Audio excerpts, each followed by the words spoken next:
this is the favorite kainan of our president when he was yet fiscal. It's because of their love of our president. Come tend the garden with me.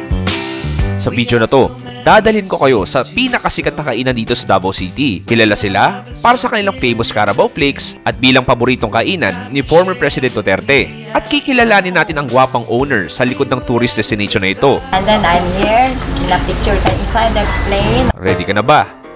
Tara!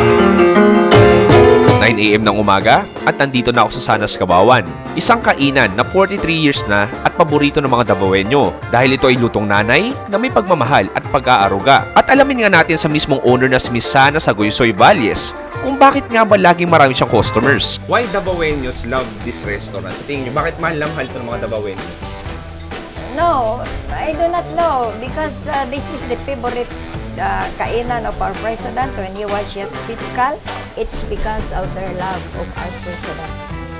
They want to see the favorite kainan of president when he was yet a fiscal. Binansagan din ng kainan bilang Duterte's Karinderya dahil alam ng publiko na madalas kumain si President Duterte dito kahit nung bata pa siya. At sabi ni Miss Sana, malaking tulong daw ang pag-promote ni PRRD para makilala ang kanyang kainan ng mga tao. They feel na parang kasama na nila si President Duterte kung kumakain sila dito. Yes. Pero hindi lang ang presence ng former president ang pinupunta ng mga tao dito, kundi dahil sa kanyang mga masasarap na pagkain tulad ng signature bulalo at Carabao Tapa Flakes. Bukod sa mga local tourists, ay marami ring mga international tourists ang dinadayo ang Sanas. Malaking tulong din ang pag-feature ni Young Master Sunny para sa international customers. At maging, na-feature na rin sila sa iba't ibang foreign journalists tulad ng Japan. So, basically, ma'am, it's not only locals who go here, even tourists from other countries. Many of them tourists. Nice. At mapapansin mo din sa mga pader ng kanyang karinderya na punong-puno ng mga litrato ng mga customers na kumain dito. Mula sa mga artista, politicians, doktor, vloggers, at iba pa. Why do you keep it like this? Bakit sobrang daming pictures na nakabalot sa buong restaurant Yes, nyo? sir. Because my cellphone is naglag na, sir, sa mga pictures. So what shall I do with that? I have to erase? Kapag puno na memory nyo, pwede nyo i-delete pero paprint nyo muna yung mga pictures tapos didikit sa dingding. Para akong estudyante ngayon na kasama ang aking favorite teacher na handa akong makinig kahit ilang oras pa sa pag-tour sa akin ni Miss Sana sa mga litrato. Sana, thank you so much. Titikim na ako ng mga famous food mo dito. Pero hinihintay natin. Tara! Tara! Perfect! Thank you, Miss Sana. Thank you so much. Ganito daw paggawa ng kanilang famous at award-winning Carabao Flakes na paborito rin daw ni President Duterte. I-start sa pagpapalambot ng kalabaw ng ilang oras at saka imamarinate ito with kalamansi, suka, bawang, salt, and pepper. Kapag sobrang lambot na para ng hibla, ay pwede na ito i-prito until it's crispified. Pops, the time has come. Tikiman portion na tayo dito sa legendary Sanas, Cabawan. Iba't ibang amazing ng pagkain. Hindi ko alam kung paano sisimulan. Siguro, magbulalo muna tayo. Look at that, all of that beef, pare. Really tender. Sabaw muna. Ooh, very aromatic, ha? I mean, ito yung bulalo na napakabango. Tanglad, luya.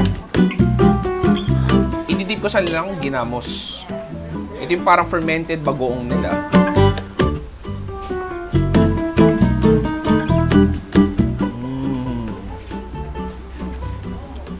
Wow! Ang lambot nun! Itong ginamos natin, nagbibigay siya ng extra kick. Maalat, maasim ng konti. Asan mo yung very seafood-like flavor niya? Ito, Paps, mukhang tatalino ka dito dahil kung wala kang utak, pwede kang kumain ng utak ng baka. Ayan. So, pang chicks daw to? Yeah. Parang adobo yung style niya, pero super creamy. Ang lambot. Nakakain na ako ng utak ng baboy, pero first time ko kumain ng utak ng baka. Parang mas malambot siya. Next natin hinalang, ito yung parang spicy nilagan dito.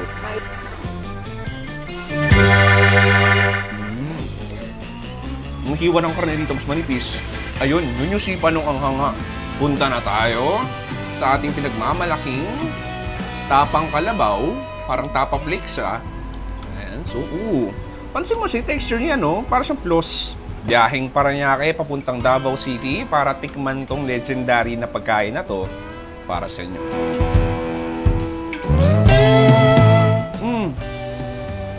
Ano to?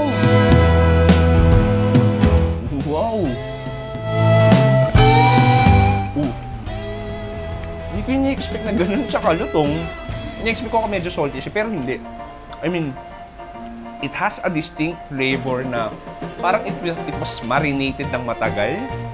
Pero pinakagusto ko dun yung texture niya. Parang kumakain ka lang ng balat na durog-durog. At the same time, parang perfect siya na kanin.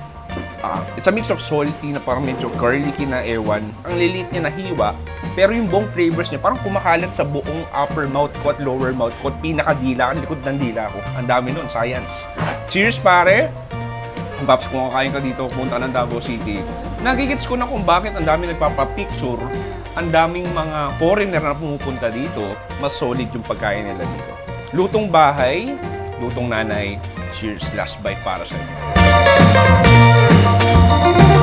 This food series is made possible by Essential Chicken. Ang Essential Chicken is isa sa pinakamalaking poultry producer sa Visayas. Mahanap po mga quality products sila sa wet market sa supermarket sa Visayas at Mindanao, tulad ng Cebu, Iloilo at Zamboanga. For more info, you can check their Facebook page. Dahil sa Essential Chicken, ramdam mong alagang mapagmahal. Miss Sana is such a lovely woman at magaling na negosyante. She truly loves what she does and nagre-reflect ito sa kanyang mga pagkain. Ngayon, nagigets ko no bakit ito pinupunta ng mga turista. Hindi lang dahil kay Pangulong Duterte, hindi lang dahil sa pagkain nila, pero dahil mababait, magagaling ang buong team at si Miss Sana. At for sure, pag pumunta kayo dito, ay i-welcome rin nila kayo na parang pamilya. Kaya kung nagustuhan yung video ito, huwag kalimutan subscribe sa YouTube channel na Chewy Show ko si Pops Chewy dito sa Davao City. Nagsasabing stay safe, it's a good night and goodbye. Bang! Perfect!